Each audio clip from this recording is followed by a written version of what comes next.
PM Modi ने एक बार फिर ये साबित कर दिया है कि क्यों वो दुनिया के सबसे लोकप्रिय नेताओं में से एक है। विपक्ष द्वारा लाख अफवाह फैलाए जाने के बाद भी पीएम मोदी मजबूती से देश हित में काम कर रहे हैं। ईरान युद्ध की वजह से भारत के तमाम पड़ोसी देश मुश्किलों का सामना कर रहे हैं, लेकिन मोदी सरकार की सही नीतियों की वजह से भारत में सब कुछ ठीक है। लेकिन ये सब देखकर विपक्ष के लोग काफी बेचैन हैं। यही वजह है कि विपक्ष और उनके समर्थक कभी एनर्जी लॉकडाउन की बात कर रहे हैं तो कभी एलपीजी गैस और पेट्रोल डीजल की कमी को लेकर बयान दे रहे हैं। लेकिन केंद्र सरकार ने स्पष्ट कर दिया है कि भारत में कोई लॉकडाउन का इरादा नहीं है। सरकार ऐसी कोई भी योजना नहीं बना रही। ईरान युद्ध के बीच पेट्रोलियम प्रोडक्ट्स और एलपीजी क्राइसिस के बीच ऐसी अटकलें लगी थी कि सरकार ऐसा कोई कदम उठा सकती है। हालांकि सरकार ने इसे अफवाह बताया और मंत्रियों की फौज उतार दी। केंद्रीय संसदीय कार्य मंत्री किरण रिजिजू ने कहा कि ये सब कौन अफवाह फैला रहा है। प्रधानमंत्री नरेंद्र मोदी ने साफ तौर पर कहा था कि पैनिक नहीं होना है। जमाखोरी करने वालों को चेतावनी भी दी गई है। राज्य सरकारों से कहा है कि कोई भी होर्डिंग न करे। भारत सरकार के कंट्रोल में पूरी स्थिति है। आम लोगों को तकलीफ न हो, इसके लिए टॉप लेवल से लेकर नीचे लेवल तक, यहां तक कि पीएम खुद मॉनिटर कर रहे हैं। वहीं रक्षा मंत्री राजनाथ सिंह ने शनिवार शाम को पश्चिम एशिया संकट पर मंत्रियों के औपचारिक समूह की पहली बैठक की अध्यक्षता की। इस बैठक में केंद्रीय वित्त मंत्री निर्मला सीतारमण, केंद्रीय स्वास्थ्य मंत्री जेपी नड्डा, संसदीय कार्य मंत्री किरण रिजिजू, भारत के परमाणु ऊर्जा राज्य मंत्री जितेंद्र सिंह मौजूद रहे। इस बैठक में देश में ईंधन की कमी, एलपीजी क्राइसिस से लेकर कई अहम मुद्दों पर चर्चा हुई। दर्शकों, विपक्ष के लोग जो भी आरोप लगाएं, लेकिन आप दर्शक अगर पीएम मोदी के कामों से खुश हैं तो कमेंट में यस और वी सपोर्ट पीएम मोदी जरूर लिखें, ताकि विपक्ष को साफ संदेश जाए कि देश के लोग पीएम मोदी के साथ हैं। इस खबर में आगे आपको बताएंगे सब कुछ डिटेल में, तो बने रहिए हमारे साथ अंत तक और देखिए हमारी ये खास रिपोर्ट। साथ ही आप दर्शकों से विनम्र निवेदन है कि अगर अब तक आपने चैनल को सब्सक्राइब नहीं किया है तो अभी कर लीजिए। दर्शकों, कांग्रेस के नेता राहुल गांधी लगातार कोर्ट के चक्कर लगा रहे हैं। उनके खिलाफ देश के अलग अलग अदालतों में सुनवाई चल रही है। ब्रिटिश नागरिकता से मामले में भी राहुल गांधी की मुश्किलें बढ़ गई है, क्योंकि इलाहाबाद हाईकोर्ट की लखनऊ खंडपीठ ने राहुल गांधी के नागरिकता विवाद मामले में केंद्र सरकार को पक्षकार बनाने की याचिका स्वीकार कर ली है। हाईकोर्ट ने केंद्र सरकार को मामले से संबंधित रिकॉर्ड्स अगले सुनवाई पर फिर से प्रस्तुत करने का आदेश दिया है। वहीं सुल्तानपुर की एमपी एमएलए कोर्ट में कांग्रेस नेता राहुल गांधी के खिलाफ चल रहे मानहानि के एक पुराने मामले में शनिवार को सुनवाई हुई। इस दौरान शिकायतकर्ता के वकील ने राहुल गांधी की आवाज का नमूना लेने की मांग की। शिकायतकर्ता के वकील संतोष पांडे ने दंड प्रक्रिया संहिता की धारा 311 सह पठित धारा 91 के तहत एक आवेदन प्रस्तुत किया। इसमें राहुल गांधी की आवाज का नमूना लेकर उसे पहले से दाखिल की गई सीडी के साथ फॉरेंसिक लैब में मिलान कराने का अनुरोध किया है। वहीं राहुल गांधी के वकील ने इस मांग पर आपत्ति दर्ज कराई। कोर्ट ने मामले की अगली सुनवाई के लिए 6 अप्रैल की तारीख तय की है।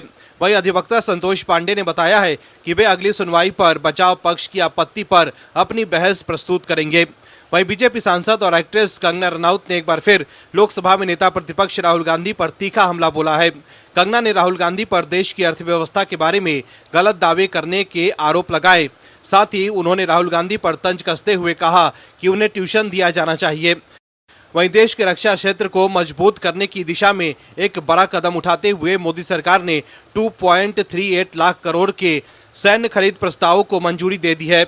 इस फैसले के तहत S-400 Triumph missile system, strike drone, transport विमान, आर्टिलरी गन और टैंक, गोला बारूद सहित कई आधुनिक उपकरणों की खरीद शामिल है।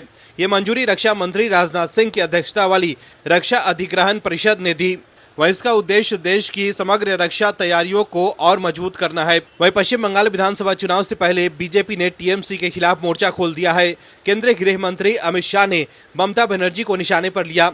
अमित शाह ने टीएमसी की अगुवाई वाली सरकार के शासन के खिलाफ चार्जशीट जारी करते हुए ममता बनर्जी पर बड़ा आरोप लगाया। उन्होंने कहा कि ममता दीदी ने हमेशा विक्टिम कार्ड वाली पॉलिटिक्स खेली है।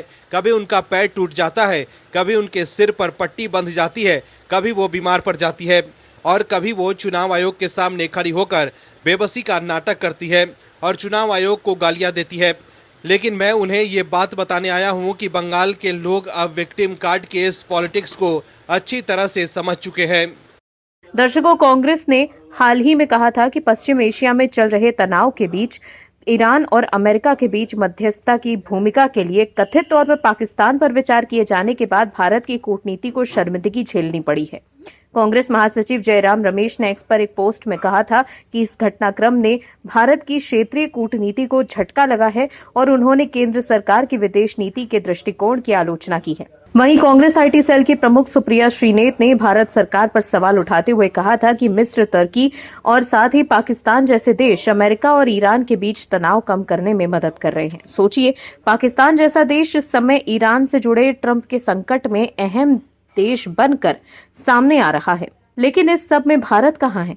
इतने बड़े और अहम फैसलों में हमारी भागीदारी क्यों नहीं है? दर्शकों, कांग्रेस के लोगों ने पहले ही पाकिस्तान को चौधरी घोषित कर दिया था। कांग्रेस नेता राजीव शुक्ला ने अपने ट्वीट में कहा था कि पाकिस्तान का विश्व पटल पर चौधरी बनना मुझे पसंद नहीं आ रहा। कहा भारत और कहा पाकिस्तान कोई तुलना ही नहीं है। लेकिन पहले ईरान ने सीज फायर और पाकिस्तान द्वारा मध्यस्थता की भूमिका निभाने को खबर को नकारा था। वहीं अब अमेरिका भी पाकिस्तान का मजाक बना रहा है। दरअसल पश्चिम एशिया संकट में खुद को मध्यस्थ दिखाने की कोशिशों में लगे पाकिस्तान को अमेरिका ने ठेंगा दिखा दिया। अमेरिका के जियोपॉलिटिकल रिस्क एडवाइजर और पूर्व अमेरिकी आर्मी के अधिकारी कर्नल डगलस मैकग्रेगर ने पाकिस्तान की साख पर सवाल उठाया। डगलस ने कहा कि पाकिस्तान खुद में एक प्रॉब्लम है और इजरायल भी उस पर भरोसा नहीं करता। डगलस के अलावा भारत के भीतर और भारत के बाहर कई राजनयिक ऐसे हैं जो पीएम मोदी को मानते हैं और वो युद्ध के संकट से बाहर निकलने के लिए बड़ी भूमिका निभा सकते हैं। अमेरिका के वॉर एक्सपर्ट डगलस ने कहा है कि पाकिस्तान खुद आर्थिक समेत कई आंतरिक चुनौतियों से जूझ रहा है। पाकिस्तान से मदद मांगना ऐसा होगा जैसे किसी व्यक्ति से खाली कमरा मांगना जो खुद जलते हुए घर में रह रहा हो। यहाँ तक कि इजरायल भी इस्लामाबाद के मध्यस्थता की बात पर खिल्ली उड़ाएगा। उसे पाकिस्तान पर कतई भरोसा नहीं होगा वो न्यूट्रल रह सके। वहीं अब अमेरिकी राष्ट्रपति डोनाल्ड ट्रंप ने भी पाकिस्तान पर संकेतों पर तंज कसते हुए कहा कि पीएम मोदी और मैं भी पूरा काम करते हैं। ज्यादातर लोग ये काम पूरा नहीं कर पाते। इससे पहले भी हाल ही में ट्रंप ने मोदी को फोन किया था। वहीं डगलस ने सुझाव दिया कि भारत बातचीत को बढ़ावा देकर एक भरोसेमंद भूमिका निभा सकता है, क्योंकि इससे अलग अलग जियोपॉलिटिकल ब्लॉक्स में अलग अलग रिश्ते हैं। उन्होंने कहा कि अमेरिका पाकिस्तान को खुद एक प्रॉब्लम के तौर पर देखता है। डगलस ने कहा कि भारत बहुत अच्छी स्थिति में है। डगलस ने कहा कि प्रधानमंत्री नरेंद्र मोदी वाकई में असल में मदद करने की पोजीशन में है। उनका दुनिया में सम्मान है और उन्होंने कई अंतर्राष्ट्रीय नेताओं से संबंधों को बरकरार रखने का काम किया है। पीएम मोदी ऐसे व्यक्ति हैं जिन्हें पूरी दुनिया में सम्मान और विश्वास के साथ देखा जाता है। वो रूस के साथ संबंधों को भी सहज रख सकते हैं। वहीं संयुक्त अरब अमीरात ने भी युद्ध रुकवाने में पीएम मोदी पर ही भरोसा जताया। भारत में यूएई के राजदूत रह चुके हुसैन हसन मिर्जा ने यह कहा कि अगर पीएम मोदी एक फोन कर दे तो ये संकट दूर हो सकता है। अमेरिका ईरान के युद्ध में खाड़ी के कई देश जैसे यूएई, कतर, जॉर्डन और सऊदी अरब को भी भुगतना पड़ रहा है। मिर्जा का कहना है कि पीएम मोदी ऐसे वर्ल्ड लीडर हैं जो इजरायल, ईरान दोनों से बात करके इस युद्ध को रुकवाने की क्षमता रखते हैं। वहीं हाल ही में भारत में इजरायल के राजदूत रुविन अजार ने न्यूज 18 के दिए गए एक इंटरव्यू में कहा था कि पश्चिम एशिया युद्ध रुकवाने में भारत की भूमिका हो सकती है। उन्होंने कहा था कूटनीति की तरफ हम जा सकते हैं और भारत की भूमिका का स्वागत करते हैं। वहीं एक मीडिया इंटरव्यू में भारत में अमेरिकी राजदूत सर्जिया गौर ने हाल ही में कहा था कि पीएम मोदी को इस इलाके की गहरी समझ है। अमेरिका मध्य पूर्व संकट में मध्यस्थ के रूप में प्रधानमंत्री मोदी की भूमिका का स्वागत करता है। ऐसे में कांग्रेस जो पाकिस्तान के चौधरी बनने को लेकर मोदी सरकार पर निशाना साध रही थी, उसे अमेरिका से आई खबर में करारा जवाब मिला है। दर्शकों, सरकारी जमीन पर कब्जा करने वालों की अब खैर नहीं है। केंद्र सरकार ने सरकारी परिसरों पर अवैध रूप से कब्जा करने वालों के लिए कड़े दंड का प्रावधान रखा है। इसके तहत ये कहा गया है कि पहले महीने में संबंधित संपत्तियों के लाइसेंस शुल्क का 40 गुना जुर्माना देना होगा, जो इसके बाद हर महीने 10% की दर से बढ़ता जाएगा। केंद्र सरकार का ये प्रावधान जन विश्वास विधेयक 2026 का हिस्सा है, जिसमें वाणिज्य और उद्योग राज्य मंत्री जितिन प्रसाद ने लोकसभा में पेश किया। आपको बता दें कि प्रस्तावित संशोधन के अनुसार यदि कोई व्यक्ति सार्वजनिक गैर आवासीय भूमि पर अवैध रूप से कब्जा करते हुए पाए जाते हैं तो उसे 6 महीने तक की जेल या भूमि के मूल्य का हर वर्ष के हिसाब से 5% तक का जुर्माना या दोनों सजा दी जा सकती है। ये कदम सरकारी परिसरों और भूमि पर अवैध कब्जा करने वालों के खिलाफ सख्त कार्रवाई का रास्ता प्रशस्त करेगा।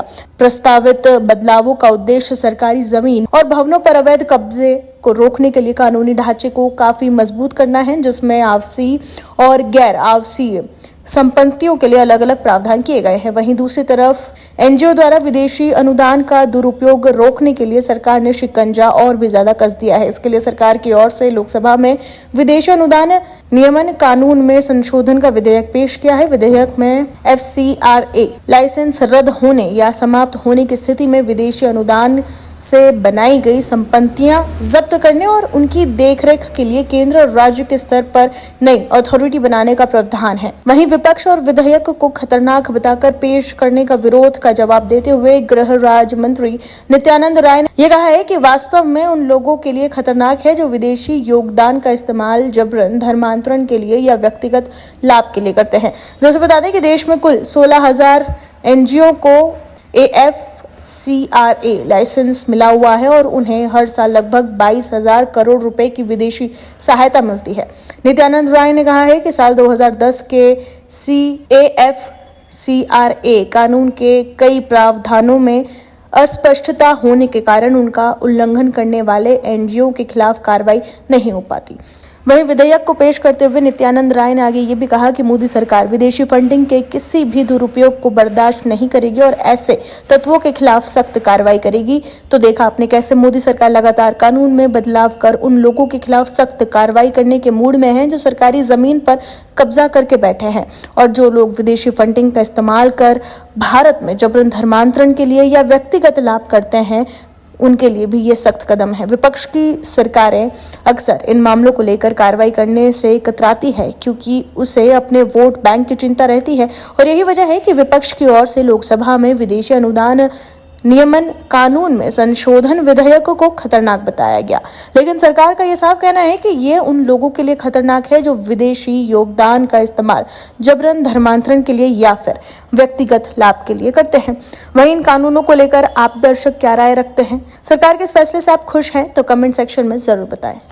ईरान जंग की वजह से भारत में ऊर्जा संकट को लेकर कांग्रेस ने मोदी सरकार पर निशाना साधा है। कांग्रेस ने कहा है कि वर्ष 2024 से लेकर 25 और इसके बाद 2024 से लेकर 2025 के बीच भारत की कच्चे तेल आयात पर निर्भरता 84% से बढ़कर 90% हो गई है। इसी समान अवधि में भारत की LPG आयात पर निर्भरता 40% से ज्यादा बढ़कर 60% से भी ज्यादा हो गई है। कांग्रेस ने प्रधानमंत्री मोदी पर निशाना साधते हुए ये भी कहा है कि ये सब तब हुआ जब आत्मनिर्भरता का मंत्र दिया जा रहा था। वहीं पीएम नरेंद्र मोदी ने कहा है कि देश में इथेनॉल का उत्पादन बढ़ने से कच्चे तेल के आयात पर निर्भरता कम हुई है और विदेशी मुद्रा की भारी बचत हुई है। उन्होंने ये भी कहा कि देश में इथेनॉल का उत्पादन नहीं बढ़ता और पेट्रोल में उसकी ब्लेडिंग नहीं बढ़ती तो सालाना 4 करोड़ बैरल अतिरिक्त कच्चे तेल विदेशों से मंगाना पड़ता। किसानों की मेहनत से देश को इस संकट की घड़ी में राहत मिली है। ईरान संकट के कारण दुनिया में कच्चे तेल की कीमत में भारी तेजी आई है। वहीं अब एक और खुलासे से कांग्रेस एक्सपोज हो गई है। दशकों कांग्रेस IT सेल की प्रमुख सुप्रिया श्रीनेत लगातार मोदी सरकार पर निशाना साध रही है, लेकिन एक बार फिर उनके दावों की हवा निकल गई है। दरअसल मिडिल ईस्ट में घमासान के बीच 24 मार्च को प्रधानमंत्री नरेंद्र मोदी और अमेरिकी राष्ट्रपति ट्रंप के बीच फोन पर बातचीत हुई थी। इस फोन कॉल को लेकर ऐसी खबरें सामने आई थी कि बातचीत में एलन मस्क भी मौजूद थे। इसको लेकर सुप्रिया श्रीनेत ने एक्स पर पोस्ट करते हुए लिखा है कि अमेरिका के राष्ट्रपति ट्रंप और भारत के प्रधानमंत्री मोदी के बीच एक महत्वपूर्ण कॉल में एलन मस्क जैसे बिजनेसमैन की क्या भूमिका थी। युद्ध शुरू होने के बाद ट्रंप और मोदी के बीच ये पहला कॉल था। दोनों राष्ट्राध्यक्षों के बीच एक अहम कूटनीति कॉल को भी तमाशा बना दिया गया। मस्क की इस कॉल में मौजूदगी का खुलासा न्यूयॉर्क टाइम्स ने किया है। मोदी सरकार ने देश को ये बात क्यों नहीं बताई, ये बड़ा सवाल पूछा गया। भारत की विदेश नीति में एलन मस्क की भूमिका क्या है, ये भी पूछा गया। साथ ही ये भी लिखा गया कि आज पाकिस्तान, अमेरिका और ईरान के बीच शांति दूत बना हुआ है। वहां के बड़े बड़े नेता पाकिस्तान आ रहे हैं, जबकि भारत की इतनी अहम मुद्दे में कोई भूमिका ही नहीं है। इसलिए मस्क जैसे एक अरबपति का उस कॉल पर होना ये बताता है कि अमेरिका भारत को कितनी गंभीरता से ले रहा है। इस युद्ध के बीच ट्रंप ने तमाम देश के नेताओं से बातचीत की, लेकिन किसी भी कॉल में बिजनेसमैन शामिल नहीं थे। सिर्फ पीएम मोदी हैं जिनके साथ ही ये सलूक किया गया। असल में तो अब सवाल ये है कि क्या ये कॉल वास्तव में पश्चिम एशिया के युद्ध के बारे में थी या मस्क के बिजनेस हितों पर चर्चा के लिए थी। सुप्रिया श्रीनेत ने आगे ये भी लिखा कि कूटनीति देश हित पद की गरिमा राष्ट्र की मर्यादा का तो माहौल बनाकर रख दिया गया है नरेंद्र मोदी ने। वहीं अब केंद्र सरकार ने उन सभी रिपोर्टों को सिरे से खारिज कर दिया है जिसमें यह दावा किया गया था कि पीएम मोदी और अमेरिकी राष्ट्रपति ट्रंप की हाल ही में हुई फोन कॉल में एलन मस्क भी शामिल थे। विदेश मंत्रालय ने यह स्पष्ट किया है कि 24 मार्च को हुई इस बातचीत में पूरी तरह से केवल दोनों देशों के राष्ट्रीय अध्यक्ष ही साथ में थे और उन्होंने ही फोन पर बातचीत की। विदेश मंत्रालय के प्रवक्ता ने यह साफ कहा है कि 24 मार्च को हुई टेलीफोन बातचीत में प्रधानमंत्री नरेंद्र मोदी और राष्ट्रपति ट्रंप के बीच ही ये फोन कॉल हुआ था और ये बातचीत हुई। जैसा कि पहले भी बताया जा चुका है, इस बातचीत में पश्चिम एशिया की स्थिति पर विचारों का आदान प्रदान हुआ। दरअसल अमेरिकी अखबार न्यूयॉर्क टाइम्स ने अज्ञात अधिकारियों के हवाले से दावा किया था कि पश्चिम एशिया के तनावपूर्ण माहौल के बीच हुई इस हाई लेवल कॉल में एलन मस्क भी मौजूद थे। फिर कांग्रेस ने अमेरिकी अखबार पर भरोसा करते हुए सरकार पर निशाना साधना शुरू कर दिया। दर्शकों, कांग्रेस को अपने देश की सरकार से ज्यादा विदेशी रिपोर्टों पर ज्यादा भरोसा है। अक्सर कांग्रेस के लोग विदेशी रिपोर्ट्स के सहारे सरकार को घेरने की कोशिश करते हैं, लेकिन हर बार कांग्रेस का दाव उल्टा पड़ जाता है और इस बार भी यही हुआ। अगर इसी तरह कांग्रेस के प्रवक्ता कांग्रेस को बैकफुट पर लाते रहे तो पार्टी के लिए सत्ता में वापसी करना असंभव जैसा हो सकता है। और यही वजह है कि सुप्रिया श्रीनेत के पोस्ट पर रिप्लाई करते हुए एक यूजर ने लिखा है कि 2029 में कांग्रेस अब की बार 50 भी पार नहीं कर पाएगी। Bureau report OMH news. आप दर्शकों से विनम्र निवेदन है कि चैनल को सब्सक्राइब जरूर करें